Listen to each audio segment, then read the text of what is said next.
Aloha Aina, Ano Ai, Velina Kako. Welcome to Free Hawaii News, brought to you by the Kawani Foundation, presenting Hawaiian perspectives on a broad range of topics and issues affecting the Hawaiian Islands, the Pacific, and the world. Your hosts for Free Hawaii News are Leon Kaulahau Siu, musician, composer, diplomat, and political analyst, and Hinaleimoana Wong, Kumuhula, filmmaker, cultural and Hawaiian language preservationist, and community leader. And now, Free Hawaii News. Ano ai ke aloha ia kākoa pauloa e ko Hawaii nei pai aina puni. Mahalo I ke hui ana o wauno o kumuhina. And my name is Leon Kaulahau Siu, and we welcome you here to this episode of Free Hawaii News. Today we're going to talk about a National Hawaiian Kingdom holiday in modern times. On the 31st of this month, Hawaiian patriots throughout the kingdom will celebrate the 180th anniversary of La Ho'iho'i'ea, or Sovereignty Restoration Day, an official Hawaiian Kingdom holiday declared by King Kamehameha III in 1843 at the end of a 5-month occupation of the kingdom by a rogue British naval officer. On July 31st, 1843, Britain sent Admiral Richard Thomas to return control of the kingdom to King Kamehameha III, demonstrating that Great Britain considered the Hawaiian Kingdom a sovereign nation. The king declared July 31st as La Ho'iho'i'ea, a national holiday to celebrate this joyous return of the Hawaiian Kingdom. With us today to share her mana'o about La Ho'iho'i'ea is Kahu Moanikeala Nanad Sitch. Mahalo for coming. Aloha. Aloha, Papa Leon. Blessed to be here. Mahalo nui for having me. I wanted to find out from you, and our listeners would like to know a little bit more about, say, your involvement or your thoughts about La Ho'iho'i'ea. Okay, yeah. So we're really excited that this is the 180th anniversary of La Ho'iho'i'ea. For myself, we were never brought up being taught in school or at home about the truth of this Hawaiian holiday. And I think it's such an empowering experience as we all start to really understand the ku'e of our kupuna and the fierce aloha they have for our aina, for our people, for our ea. And so, yeah, it's been a journey for us. As you mentioned, I have the honor to serve as a kahu of an ohana called Ka'ohana o Ke Aloha Indigenous Hawaiian Style Church. Our piko is now in Hunananiho, Waimanalo. But even in my own, and our journey as an ohana, as Dr. Papa Kekuni Blaisdell would host La Ho'iho'i at Thomas Square, we would bring the whole ohana with us down there to celebrate. And it was just so good for us to learn and be with others who are like-minded about the truth of our history.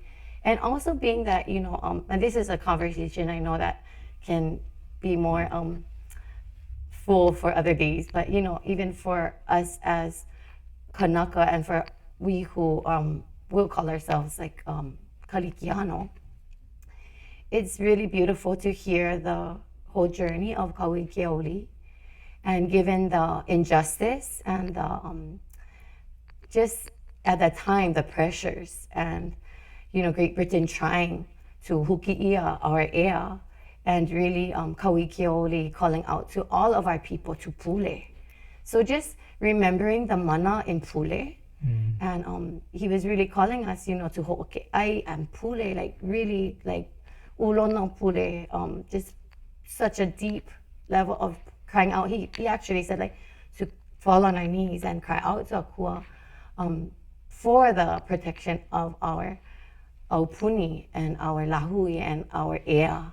And so later, as it's restored, and given that, just to go back, given that it's like such a counterintuitive, I guess, like in today's thinking of how to battle, because of course faith without works is dead, but really the spiritual battle, and to how to engage that way, which he chose to do so, and peacefully in other like diplomatic ways. always our ali'i, we're thinking of the protection of our people always. And so just to see their steadfastness and oni pa'amau is such an inspiration. And really, then eventually as our ea is restored, he's found on the steps of Koiaha'o, declaring ua mau ke eo ka ainei kupono.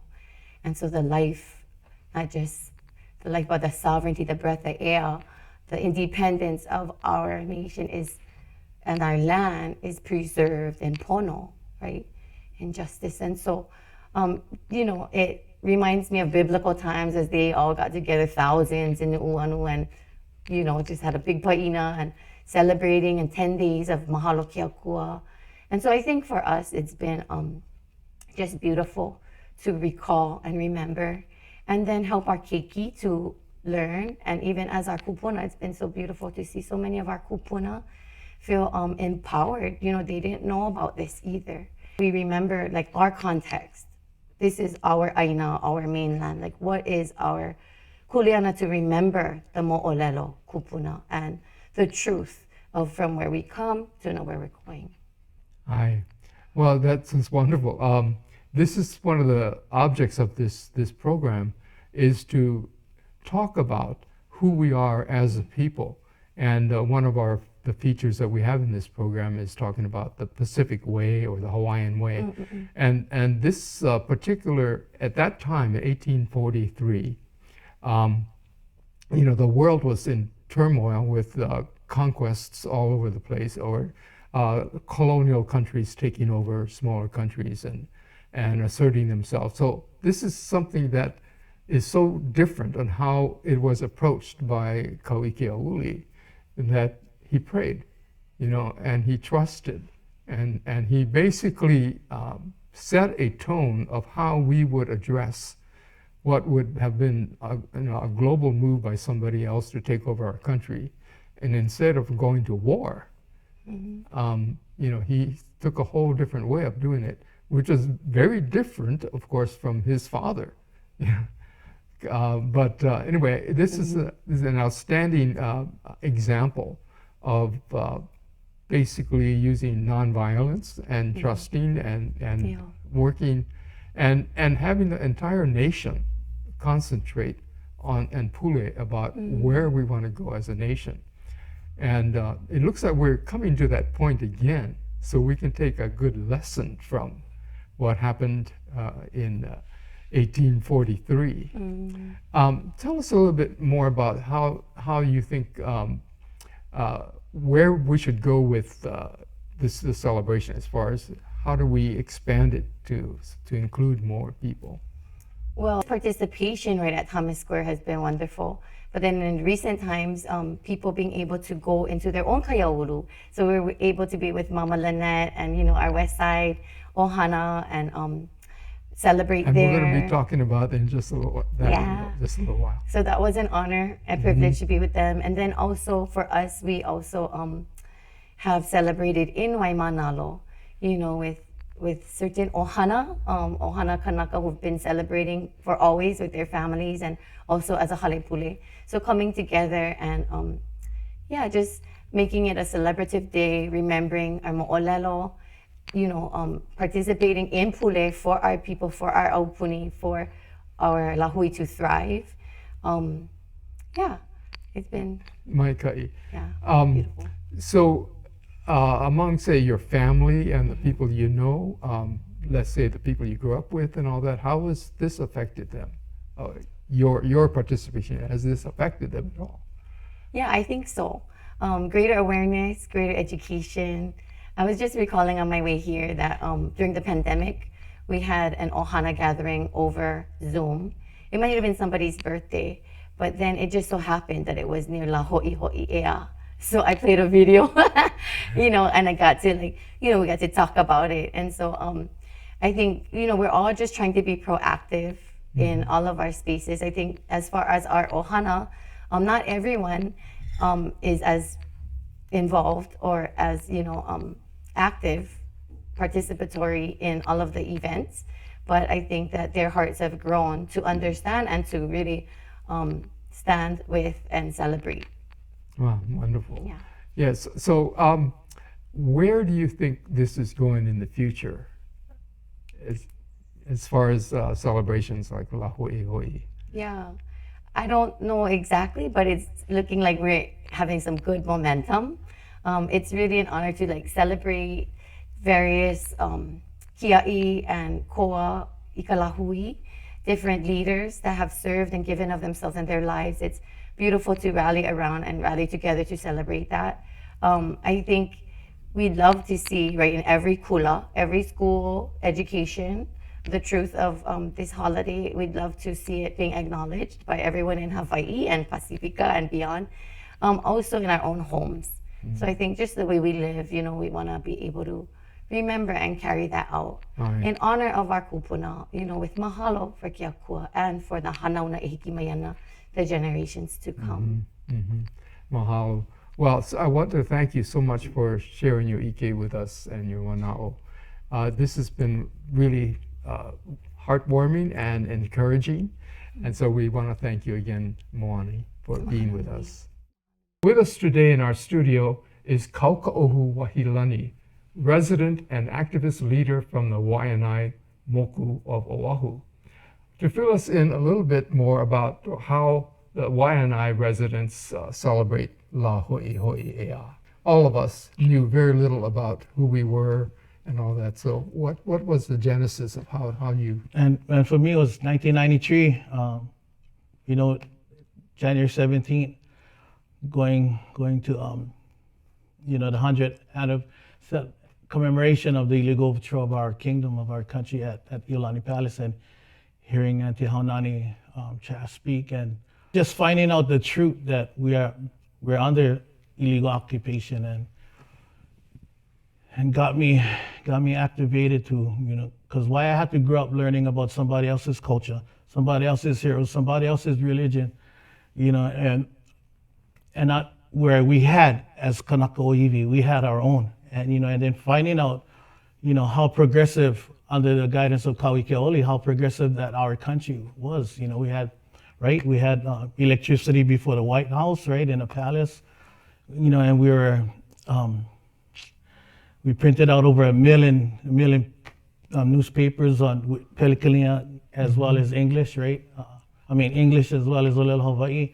And we were a very progressive country, you know, and we were recognized internationally. For years and years, La Ho'iho'i'ea was celebrated only in Thomas Square, you know, which is good and right. But then you folks started something else different. So tell us a little bit about that. So thank you for asking that question. Yes, like you had mentioned, Uncle Leon, like, you know, to the efforts of Papa Kekone bringing back La Ho'iho'i'ea and at Thomas Square at the Pico, and then, you know, giving that kuleana to Imai Kalani Winchester. And then for us in Waianae, being that we get the most Kanaka Oiwi on the planet in Waianae, I believe it was like maybe 6-7 years ago when, rest in peace, our Tita Kaiulani Milam, you know, who's also a Mossman, and, you know, she grew up on the continent, and when she came back here, she got reconnected, you know, to her identity and a reclamation of Kanaka identity. And so she, along with Uncle Hanale Hafi them and other community members in our Waianae Moku, had started La Ho'iho'i'ea in Waianae, and was at the Waianae Boat Harbor. And then unfortunately she had passed like maybe 5 years ago. Yeah, around 5 years ago. So when after she passed, then Malinette Cruz and pick up that torch, and as well as Kumukalihua, you know. And so this year is going to be our 4th year celebrating La Ho'iho'i'ea in Waianae Moku and it's going to be on July 29th, the last Saturday. With events like La Ho'iho'i'ea and La Ku'okoa and others now spreading out all over the islands, right? So it's being celebrated. It's really, I think it's really wonderful that it's reconnecting our people to their roots. And so this is great. How do you see this affecting the community today? You know, we've had a lot of great input from those that came to La Ho'iho'i the last 3-4 years at Pokaibe, and a lot of them didn't know, you know, so, and seeing their eyes light up, seeing that, wow, they never knew that. They got they had celebrations in on New York too, as well as other places. So it's great to see the activism of our lahui. Right, and places like Indiana. And, Wow. you know, Who would have thought so- about that? Yeah. Anyway, so we really are looking forward to this celebration this month, La Ho'i Ea. Yes. So mahalo for coming and sharing your mana'o with us and your aloha with us. And we want to send our aloha to everybody in Waianae Moku. Thank you, Uncle Leon. Before I leave, I just want to come in and mahalo you, Uncle Leon, as well as our kupuna that came before us and set the template for us. Yeah, and there's always a template for us to go back and we don't have to recreate the wheel. We just got to keep doing it. And in our DNA as Kanaka Iwi, once you be activated, like you're receptive to your na kupuna. And so for me, the reclamation of Kanaka identity is keeping me in check. Because everybody knows my first name is Eric, but Eric had a long season, and my mom named me Eric. Second grade, I remember asking her, I said, Ma, you teach Hawaiian language, Hawaiian studies at UH Manoa. My first name Eric, but the rest of my is Kanaka. And she told me, this was second grade, and she told me, well, unlike Eric the Red. I said, Ma, he's a freaking Viking, However, at second grade, I knew exactly who Eric the Red was. I had no idea who was Charles Navahi, who was Manono, who was Kauikeoli. So for me, my middle name is Kauko'ohu Kalani, so my mom would always call me Kauko'ohu. So for me, it was, okay, now it's the season of Kauko'ohu and the reclamation of Kanaka identity and the kuleana. And they hold me to that, My good. Mahalo. Okay. Mahalo nui. Thank you. Cool. According to the false narrative of U.S. history books, this July marks the 125th anniversary of the annexation of Hawaii to the United States. However, is that what really happened? Was Hawaii really annexed to the United States, or was it false? To tell us more, we are joined by Hawaii education specialist, Dr. Kalehua Krug. His experience includes language immersion teaching at the elementary level, being an immersion teacher, training and development at the University of Hawaii, and also served as the administrator of the Hawaiian Language Immersion Program of the Hawaii Department of Education. He now currently serves as the head of school, or po'okumu, of Kawaihona o Kana'awao Public Charter School. Aloha mai ka awa e kalehua, mahali ai ka hele ana mai.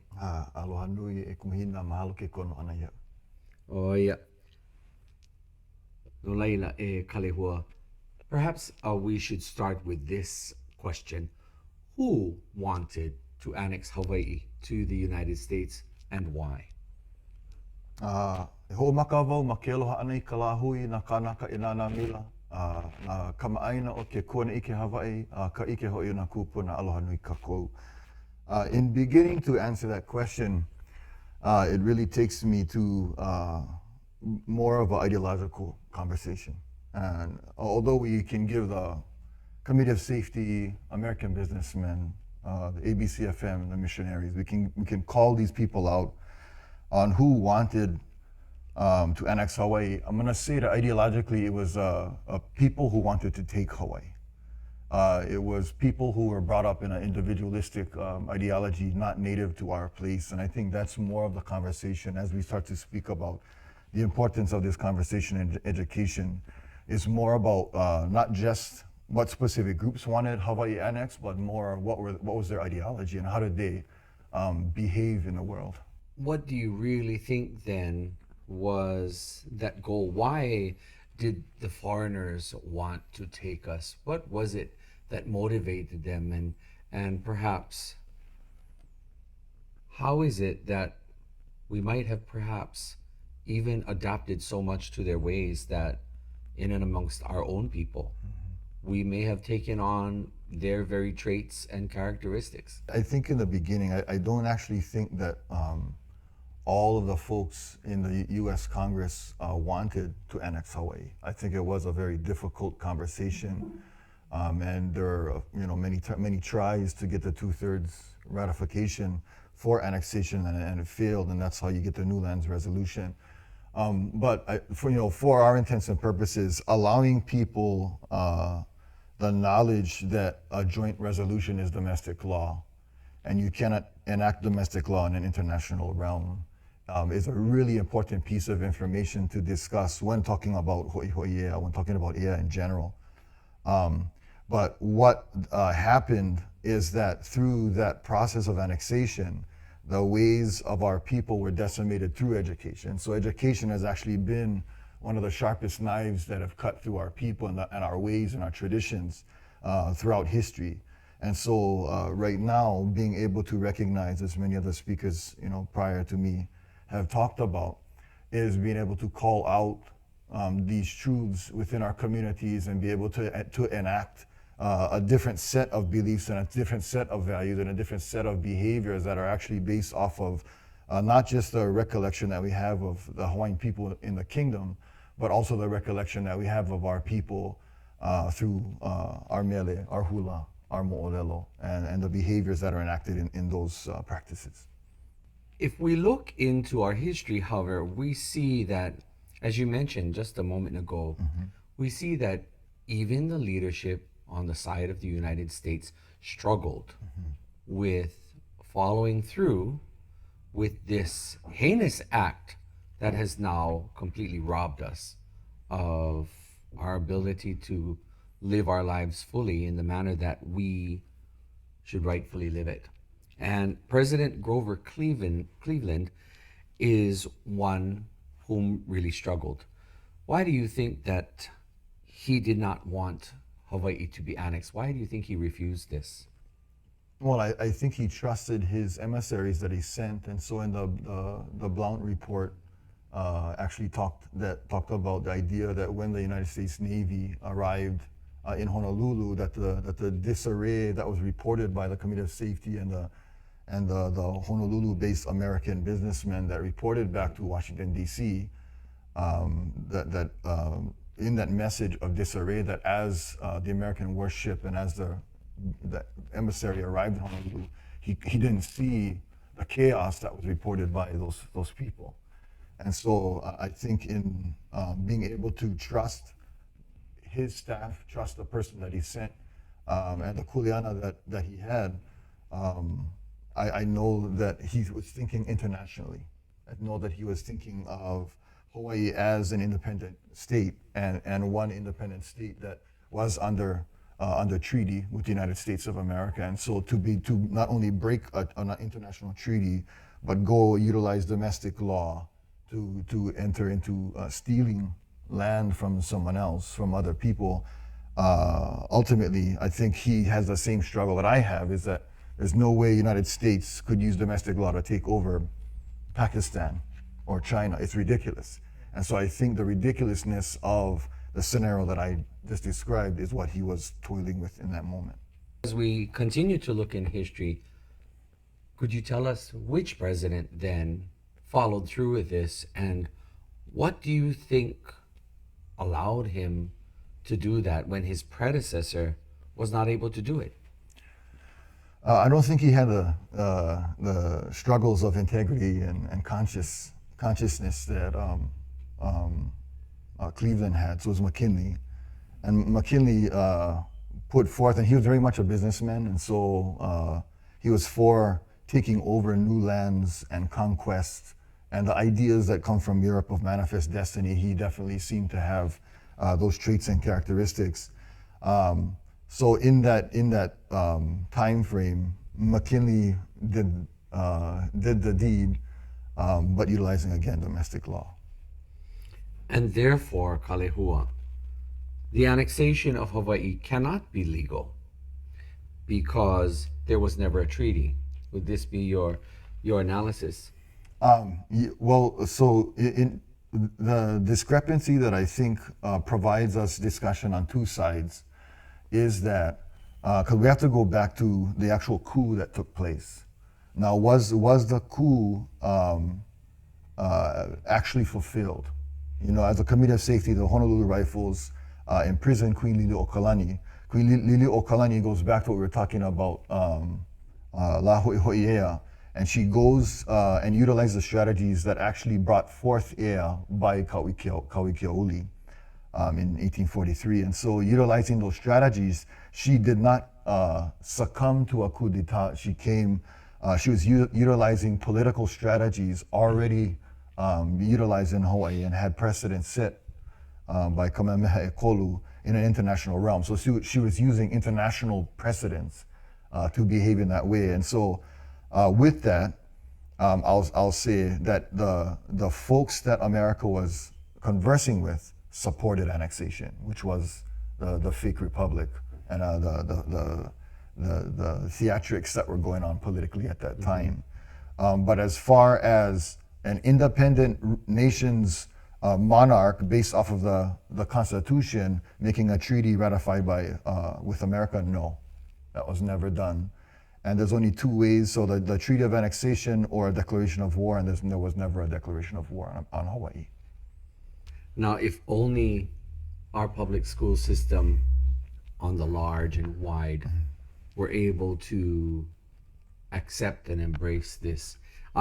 So I'm speaking to you now as not only an educator, but you are the principal. You are the head of school for Kauaihono How do you teach your students? How do you ensure that your school not only implements education, especially when it comes to the truths of our history, and what could you say to other educators and other heads of school in terms of being able to educate our young people, our young minds, and the future of our generations about the truths of Hawaiian history? Well, I think it's our responsibility. So in the realm of education, data is very important. And so there are always these, the desire of the systems is to empirically measure how the students are doing. And so in that desire to empirically do anything, data and truth becomes very important. And so I would urge all school leadership to be able to look into these fallacies of historical recollection that are actually still perpetuated through education in Hawaii. As a school principal for myself, I don't focus necessarily, I don't necessarily believe the political truths are the ultimate truths, because I think we're at a different juncture point. To me, La Ho'iho'i'ea means more about the restoration of land. And I know that's really easy to say, but in the description of what I'm saying is that through the colonial process, through interaction with American education, through annexation, we suffered as a people. And there are other things that suffered as well in the ecological systems that we don't talk about. And it was driven by this ideological view that people are more important than any other living being. People are more important than the land. So we focus constantly on the behaviors to get ourselves out of a quote unquote, mess. And I think that there are more deeper conversations that take place, and this is where we focus on in the educational system that we're trying to build at Kauaihono right now, and hopefully influence throughout the Pai'aina in education, is to look at the ideology that the tradition and the traditional values of our kupuna had anthropomorphism embedded deeply in it. What that is, anthropomorphism, is that nature was animate. And so our ancestors would talk to nature, talk to the sharks, talk to the birds, talk to the stones. Everything was animate, like a human being. And even though many folks now are going to think that, oh, that's silly and that's delusional, I want to kind of psychologically dissect that a little bit more, that it's important to be able to see plants, animals, water, air, wind, other people as people, because you inherently, as a species, you want to help your species survive. And if you see all other species and all other inanimate and animate objects as you, as your grandmother, as your auntie, as your mother, as your uncle, as your brother, then you treat everything in nature as you treat yourself. And that's a very different ideological worldview than the one that we carry now. And so in education, what we're trying to do is reverse that, because the more and more we think about our well-being in a siloed isolation room, the more we perpetuate the atrocities that happen on our land. And so we have to see our land as important or more important than ourselves. And when we can do that, and that comes from a traditional belief structure, belief system, and that's what we're trying to do, is to reestablish that traditional belief structure so that we can enact different behaviors. I couldn't agree with you more.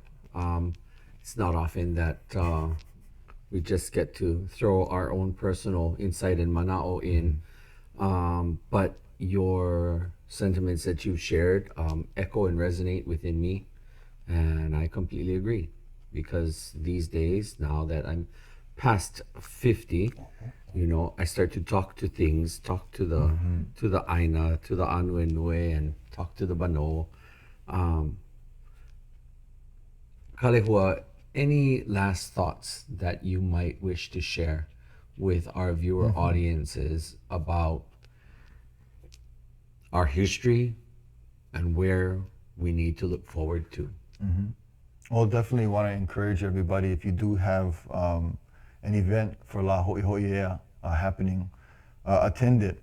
Try to learn more about the truths of our history that have been stripped from us. A lot's been stolen from the experiences that we never had as children, and so it's our time to reclaim that. To also understand that we are at a juncture point where we are losing an ecological battle here in Hawaii. And so as we see what's the bombing of our land, when we see the desecration of our iwi, when we see the mountaintops filled with researchers and their equipment, and we see our water poison the blood of a land, we're on the precipice of potentially seeing an island die, and we can't let that happen. And so the imperative is send your kids to educational programs that help them in early developmental stages of their life learn how to be different than us, think different than us, because they need to behave different than us, and they're going to inherit something from us, and they need to have the skills and the dispositions necessary to deal with that. And I think our indigenous ways just hold the answer. When it comes to ethnicity, when we speak of Hawaiian things, our history, our language, and our culture, we know that we always speak to our people, our fellow Kanaka o Wiwi. We might also be speaking to our fellow Kama'aina, others who are not of Hawaiian ethnicity but born of this land. But what do you say to our ability to impact the lives of even malihini haole, no matter where they come from in the world?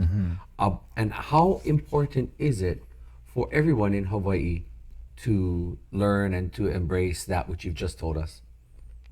Well, there are these phrases from English as well, as when in Rome, do as the Romans do. And that's embedded in the way that Americans and Europeans believe. And so that's the first thing I would say, is when in Hawaii, do as the Hawaiians do. But to also empower everybody that our conversations about who is Hawaiian and who is not, who has responsibility to Hawaii and who has not. The truth is that this is not a battle of ethnicity or race. This is a battle of ideology and way of behaving. And so taking that into consideration, that when in Hawaii, doing as the Hawaiians do, it comes from the Hawaiian culture, and I'll try to be short on this, but the Hawaiian culture is the actual tangible makeup of years of millennia of research by Polynesians and Hawaiians. And so the best practices that came out of those behaviors on how to thrive in an island community show up in our culture, in our cultural practices, our cultural beliefs of family, and the way that we treat each other. And that's what you're doing. When in Hawaii, you do as the Hawaiians do, you practice Hawaiian culture, because those are the behaviors that helped Hawaii be the paradise that we inherited and now we're losing. And so for us to rebuild that, all of us, it's all of our responsibility to do as the Hawaiians do. Mahalo anu ya'oi e kalehua. I can't wait until you visit us again. However, mahalo for joining us this evening, and continue on doing the good works for our people in our community, and for always standing up for our issues. Bringing us now to have an update about the United Nations and Decolonization Committee updates. we turn our attention now to Leon. Leon, tell us what's the latest. A number of years ago, about 5 years ago, we started up an organization called the Decolonization Alliance. And I was the chair for that organization, and its headquarters is right across the United Nations in New York. And we were holding a number of seminars and workshops and dialogues regarding decolonization. And the reason that we were doing this is because at the UN, the decolonization process, which was very lively for many years, has really it's really stopped. It hasn't been active very much lately. And in fact, the last country that was admitted into the UN through the decolonization process was in the 1990s. And so anyway, so we started up this Decolonization Alliance, and we were having these various seminars and workshops. And at one of them, we were talking about, it was being hosted by the Methodist Church. So we were talking about what could the Methodist Church do to participate in decolonization. They had been, of course, complicit in colonization. And so some of the people from the Methodist Church were saying, what can we do to reverse that? We're sorry for what has happened, and what can we do? And so there were all kinds of ideas that were put out, and they sounded like, resolutions and things like that. Let's make these statements about how we're sorry. But nobody really came up with anything practical that they could do. Anyway, a few days later, I was talking with the ambassador from Palau. And I asked him, I said, what do you think about that conversation we had? And what do you think the Methodist Church in Palau could do? Because the Methodist Church is quite prominent in Palau. And he said, without really hesitating, he said, breastfeeding. I said, what? And he said, breastfeeding. I said, well, what do you mean by that? And he said, when the missionaries came, our women were told that their breast milk was not adequate for their children. And so there was this big push for them to change to formula. And of course, this goes on all over the world. And he said that was probably the worst decision that was made, where our women themselves felt so inadequate that they decided to change and buy this formula and feed their babies a formula. He said that has been so damaging to our people, that not only was the health of our children affected, but then as they became adults, they were also affected through adult diseases. And then, of course, they also bought into all of the other things that they were being told by the white man about what kinds of food you should eat. So they stopped eating the local foods and started eating, canned goods and these types of things that were brought in. So the problem with colonialization is that it is pervasive. It is not just taking over your government or taking over your resources. It's the thinking. They actually try to affect your mind, and they convince you that your way is never the best way. Their way is always the best way. And that is a tool of colonialism, where they convince people that the white man's way, the colonizer's way, is better. And that's why, so when we talk about education and things like that, it's always their way is better. The way that they have society is better. So what's the effects of colonialism is pervasive throughout not only the colonial countries, really throughout the world, because this kind of thinking that the white man's way or the colonizer's way is always better has been so damaging to societies and to peoples and to the health, the physical health of not only the people but the planet, because some of these practices that they bring in just are so damaging to everything. So anyway, this is my little thought about that the native way is always better. When we start to regard everything around us as and through the millennia of development and learning and becoming adapted into our environment and working with our kuleana and within our own environment. All of these things matter, and this is how not only we survived, but we thrived. And these are the ways that has been supplanted by colonialism, and that it needs to be brought back. So I'm happy to report that there actually are movements going on within the United Nations to listen to indigenous wisdom and to look at indigenous practices and to push back against the lies and the invasion of the colonizers, and to free people's minds as well as their cultures and everything else, to go back to that and say, this is how we should live. And all of the other things that were based on ownership and taking over resources and all these types of things are not really the way people should live. So there is a movement going on at the United Nations to reverse that, which is different from what they usually do in bureaucratic terms, where they pass resolutions and put monies into these programs. There actually is a movement into understanding that there's a better way to live and a better way to operate, a better way to survive and to thrive than the colonial ways that we were convinced of, or we had bought into for a while. So. Indeed, I concur.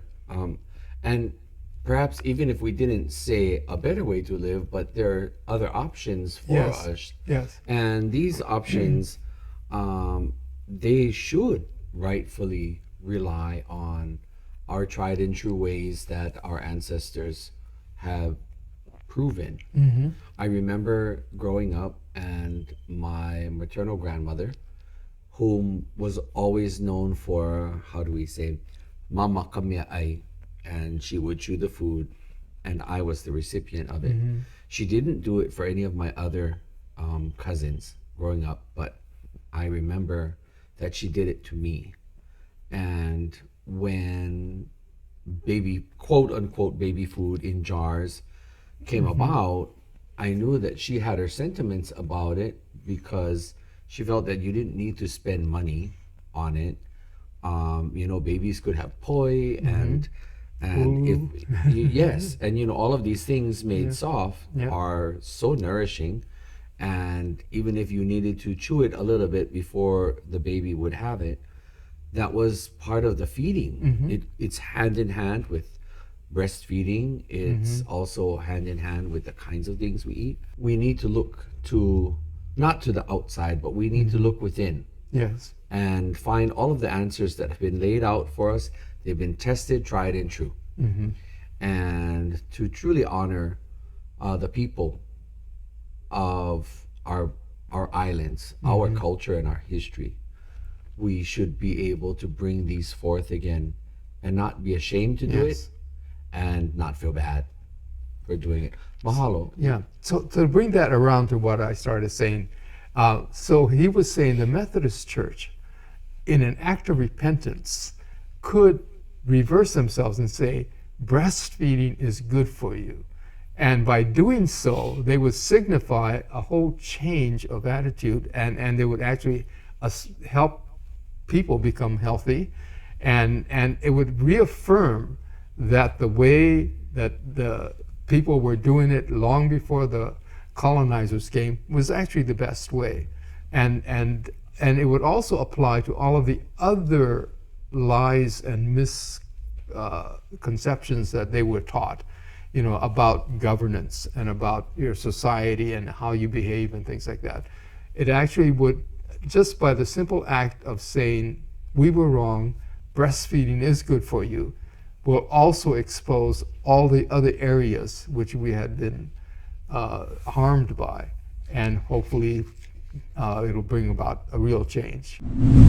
Those of you who have been listening and watching this show know that we have a segment every time we do this, every time we do an episode, we have a segment called the Pacific Way. We talk about how we would do things as contrasted to how the current society are doing things, how we think about things and how we respond and act. So, Hina, do you have any ideas about this? Absolutely, yes. And to help capture the minds of our viewers out there, it's very simple. Many of us, at least certain age brackets, we can recall our parents and grandparents looking at a situation or seeing something happen in front of them, and they would say, "Oh, these kind people, funny kind style, yeah." And that reference to something that was funny kind style was really them saying that they had ways that were foreign to us. They had ways that they didn't necessarily have an appreciation for, nor wanted us to really endorse. By us failing to acknowledge that whatever was happening was that funny kind style, sometimes that was the doorway for us to actually take on the behavior that was the undesired thing. You know, so I'd like all of our island people to really think about just how often we don't hear this now. This is the year 2023, and I don't hear too many of our people saying, "Oh, so funny kind style." Social media is such a heavy influence on our next generations, and I have a great fear that one day our people might not recognize what exactly is our rightful way to perceive the world and to synthesize experiences in life and to be able to have a thought about it, and to be able to advocate, to foster and to support the ways of our elders. And it takes me back to that moment of always hearing, "Oh, so funny kind style, yeah, these guys get." Oh my goodness. And Right. It's so foreign, right? It's so foreign. Yes. Yes. Why do they think that way? Yes. Or why do they do things that way? Yes. Yeah, so that reminds me of a story because I was talking to my friend Richard Twist many years ago. And he's a Lakota Sioux and from the Black Hills area. And so he was telling me this story, and he said, you know, the difference between the white man and the red man. He said, the red man came along to the Black Hills, and they call it Pahasapa. And so he said, the red man comes along to Pahasapa, and they look up into these hills, and it's magnificent, it's beautiful, it's just an incredible sight and vision. And he said, that we see it as something so awesome and so spiritual and so perfect that the Creator made, that we respect it, and it's sacred to us. We don't touch it. We malalam it. We take care of it. We make sure it retains and maintains its beauty. He said, then years later, the white man comes along, and they look at these same mountains, and they say, what incredible mountains these are. I think we'll carve faces into them, you know, and the faces of their heroes, right? So now they're going to transform that mountain that God made that's so beautiful and sacred into images of their heroes. And they did, you know, and so he said, so that really just exemplifies the difference in how we perceive things. You know, the native person sees it as a thing of beauty, and the white man comes, sees it as a thing of beauty, but they're going to change it into something they created, you know. And so this is often, I think about that often, because this is where the crux comes up. We actually see things differently, you know. People see things differently depending on their cultural background and their upbringing and all that. So I would like to encourage us all to maintain seeing our world around us and seeing the things around us and seeing each other as Hawaiians see it, not as the white man sees it.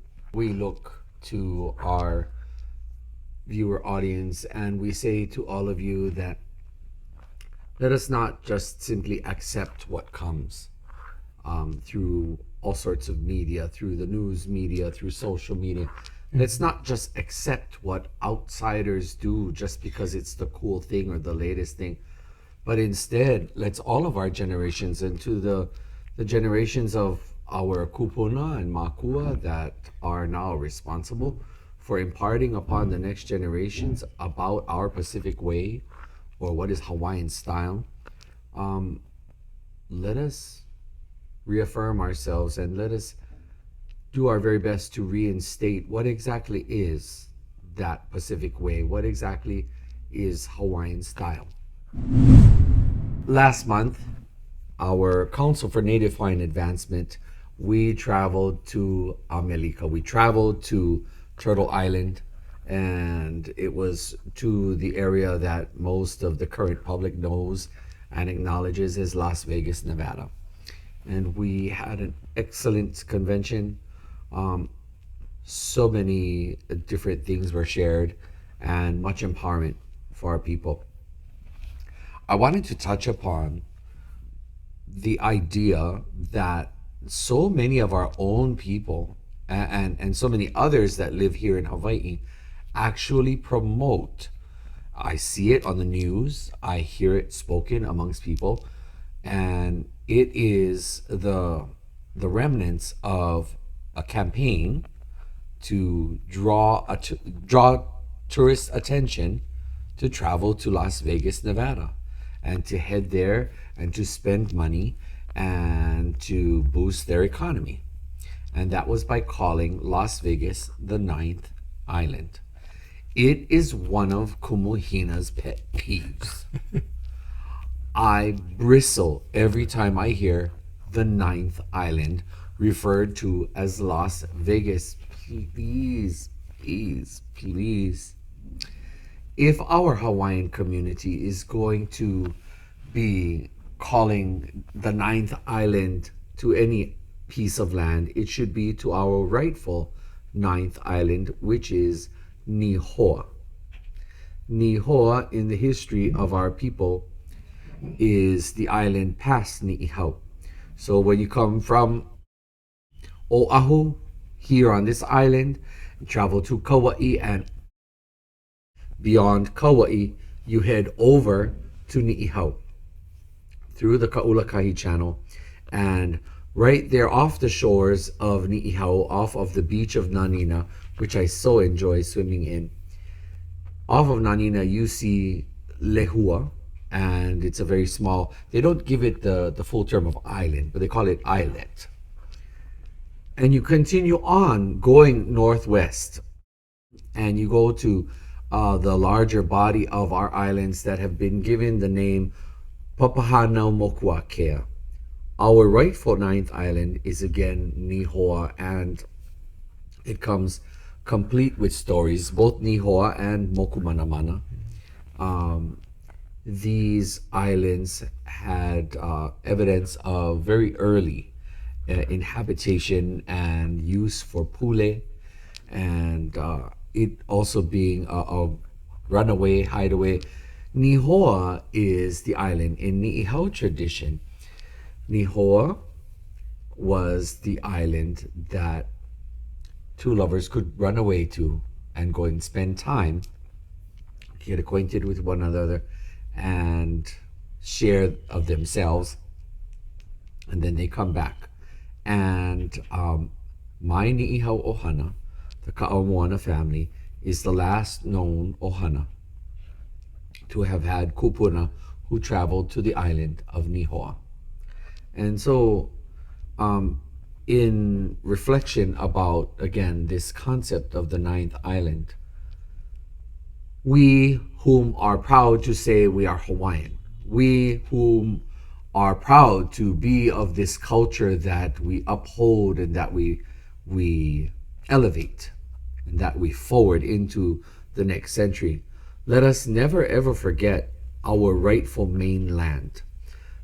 Hawaii is the mainland of Kanaka. Great Turtle Island is the mainland of our Native American friends, our Native American brothers and sisters and cousins. And that's their place. That's their rightful land with their rightful history. Hawaii, Kapai Aino o Hawaii, Papahana Mokuakea, with Nihoa as the island beyond Niihau. That is our rightful ninth island. So to learn more about this, we encourage everyone out there to read more on our history and to know more about this place that we should rightfully call our mainland and our homeland. Let us never forget our piko, our umbilical cord, and that is our very own Pai'aina o Hawaii nei. No laila e kia naina au koe ki pa mai nei. That is Kumuhina's mana'o for you all today. We want to thank all of you for joining us here for this episode of Free Hawaii News. We hope you've enjoyed it, and we want to also mahalo all of our guests for speaking and for sharing their mana'o with us. No leila mahalo anu ia oko no ko oko kipa ana mai. Mahalo no ke hui ana. A hiki kapalokala maho e hiki mai ana. Mahalo anui a hui ho. Aloha.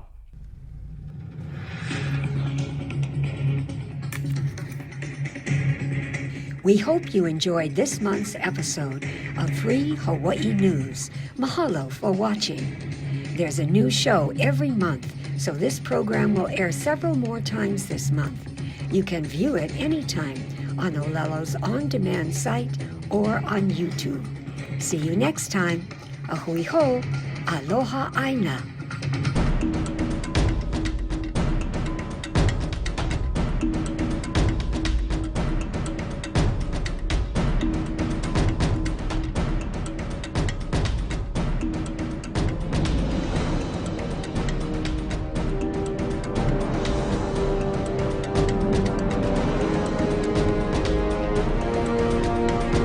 The Free Hawaii Broadcasting Network.